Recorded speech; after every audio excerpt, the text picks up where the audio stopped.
gets the Super Bowl ring, is the starting quarterback nonetheless. Peyton became not only the oldest player to ever start at quarterback in the Super Bowl, but then obviously the oldest player to ever win as a starting quarterback in the Super Bowl. He does have 1 year left on his Denver Broncos contract. I'm certain 100% that the Denver Broncos do not want Peyton to come back, that they will look to re-sign their young heir apparent Brock Osweiler, who is a free agent, as well as MVP Von Miller. They will sign both of those guys. And just about everybody else who's a free agent, with the exception of one or two people, will be gone. But so now the big question is, does Peyton Manning ride off into the sunset with the storybook ending, or does he come back for one more year? As I mentioned, 0% chance that the Broncos want him back. They will cut him if they have to. I've heard talk of him going to the Los Angeles Rams for 1 year to be their quarterback in his farewell tour, but that's not what Peyton's like or about at all. None of it makes any sense whatsoever. All Peyton could possibly accomplish in coming back next year is another ring. That is the only thing he could at all accomplish. The things he could unaccomplish or jeopardize or risk or screw up, well, let's see. He's going to be 40 years old, and he's had serious neck surgery in his recent past, and he gets hit for a living at work by giant, strong, fast, mean, angry, violent men. So, you figure out the risks. It doesn't take a genius. And then to think that he would be willing to do that for a team that has little to no realistic chance whatsoever of making it to the Super Bowl? Please, it makes no sense. We have seen Peyton Manning's last game. He will go out on top on his white Bronco off into the sunset. And it couldn't have ended for him any better. I find it interesting now, looking after this final season in his career, looking at Peyton Manning's postseason success, which is the one thing that everyone has always ripped on him for, or always been able to point to and go, yes, Peyton Manning's been one of the greatest regular season quarterbacks of every time, of all time, but, and then, point to the postseason. Well, he's actually now in the postseason. He's played Tom Brady head-to-head 5 times, and he won those 5. He won that matchup 3-2. He's also been to the Super Bowl and won on multiple teams, which is an extremely rare feat. Extremely rare. Starting quarterback to win the Super Bowl for different teams. Extremely rare. He might be the first or the second or something like that. Like there's no more than 3, and there might only be 1 now. I don't know. I didn't look up that stat. Somebody get on that for me and let me know on social media. But now, overall, when you look at a guy and you say, well, he made it to 4 Super Bowls and won 2 of them, and was a 4-time regular season MVP and holds the individual record in pretty much every category at his position, broke Brett Favre's record of 199 for most career wins as a starting quarterback, regular and postseason combined, of all time. Peyton Manning now is in sole possession of first place at an even 200. So I did look up some stats for the record, a lot. I just see, I had to throw that in there. But anyway, when we look at all of Peyton Manning's postseason win-loss records now, they don't look bad at all. They're not dominant. They're not Joe Montana or Tom Brady or Terry Bradshaw type of, 4-0, numbers. But they're very, very good.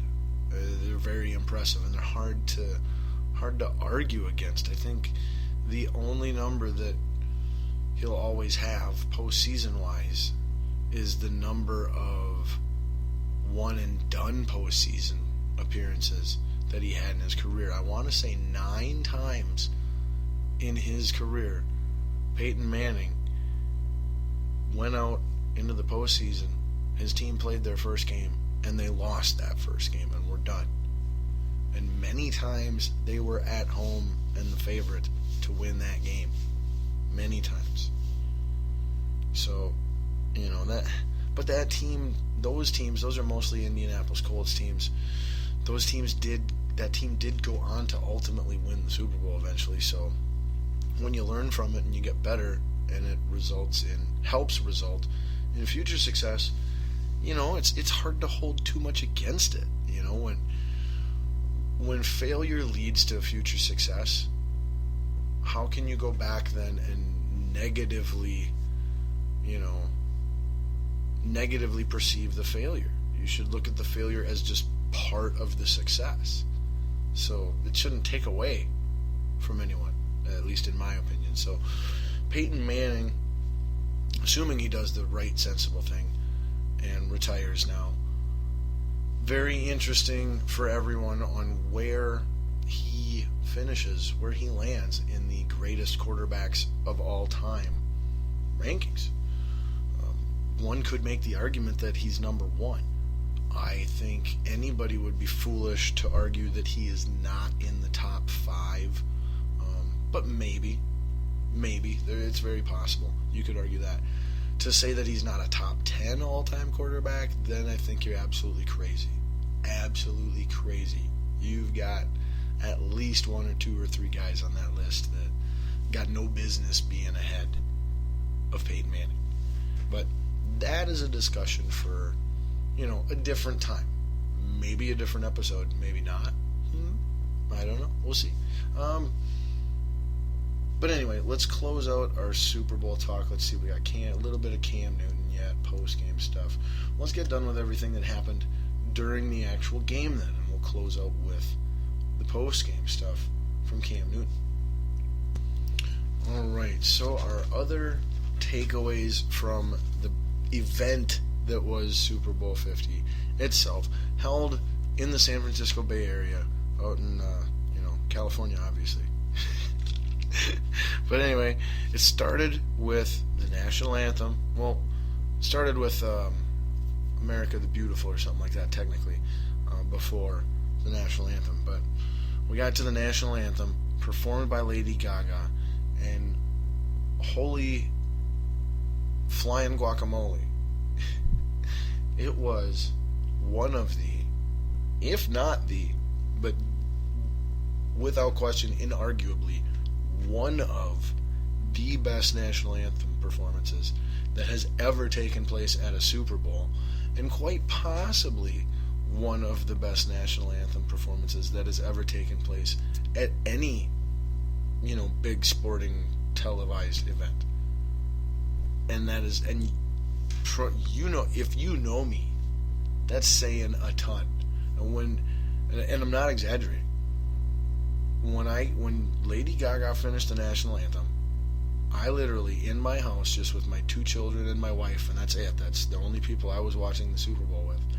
When she got done, I literally stood up off of the couch and applauded for like 20, 30 seconds. At least that's what it felt like. It was no BS. That's what I did. That's how impressive her performance was. It was absolutely amazing. Everything that a national anthem performance should be anytime, everything that a big Super Bowl performance should be, and much to the majority of the country's dismay, she was by far the musical highlight then at that show, even though she was basically the opening act for the game and the halftime show, which was Coldplay joined by Beyonce and Bruno Mars. Not necessarily in that order. Bruno Mars joined first. Like I said, most people were very unimpressed with the halftime show. The most notable thing out of the halftime show would be the backlash towards one Queen Bee, Beyonce, regarding the fact that all of her dancers were African American females and they were all dressed up in Black Panther attire and paying tribute to the Black Panthers, basically, striking different, iconic poses and things of that nature. Now, as far as my opinion on it goes, which I'm not too scared to share, I'm as usual, I'm much more in the gray than most people. I mean, you're always closer to one side than the other, almost always. But I'm still very much in the gray. What I have no problem with is, I have no problem with the attire or, the homage or anything like that, the reference whatsoever. What I do have an issue with is, the inequality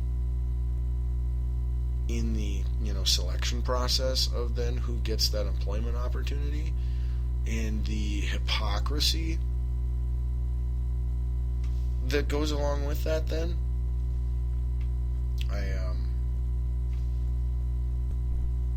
I don't see how one can, preach in the name of equality when they themselves are blatantly and intentionally and obviously excluding themselves, So that's the issue I had with it. Was just the hypocrisy of it. But I wasn't really, I wasn't offended or bothered or upset or oh my gosh, it didn't enrage me in any way, the way that I've seen a lot of people who have, been commenting about it, talking about it, posting on social media, what have you. And for the record, a lot of the analogies out there are way too far and just horribly inaccurate.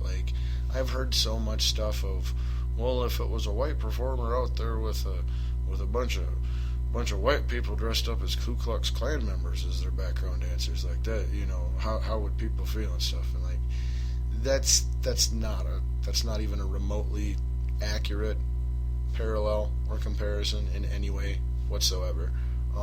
So try again on the analogy, but some of that point, has validity to it. Of just, before you don't understand the people who are upset by it, try to, just switch around a detail or two, and then imagine what the difference would be. Put the shoe on a different foot. Put someone else's shoe on your own. Try these things. That's what needs to be done on all sides. All sides. And this, honestly, this would have been an absolute zero story had Beyonce simply hired 2 to 4 of her 20 to 30 backup dancers. If 2 to 4 of those 30 backup dancers were Caucasian or even Hispanic or Asian, just the fact that it was completely exclusive. Like I said, it's 20 to 30 freaking backup dancers, and it is completely exclusive to one race, the same as that of the performer. It doesn't matter what specific race we're using in that example, whether it be white or black or Asian or Hispanic or whatever. In any example, if you change the race or the color, it doesn't change the response at all. It just changes who the response is coming from. So like I said, that's my take on the issue, and with Beyonce and that whole side of it. Like I said, it's not that big of a deal to me. It really, but I totally get where people are upset by it, and I do see where it is still, where it is completely hypocritical and actually counterproductive to what you say that your goal and your cause is.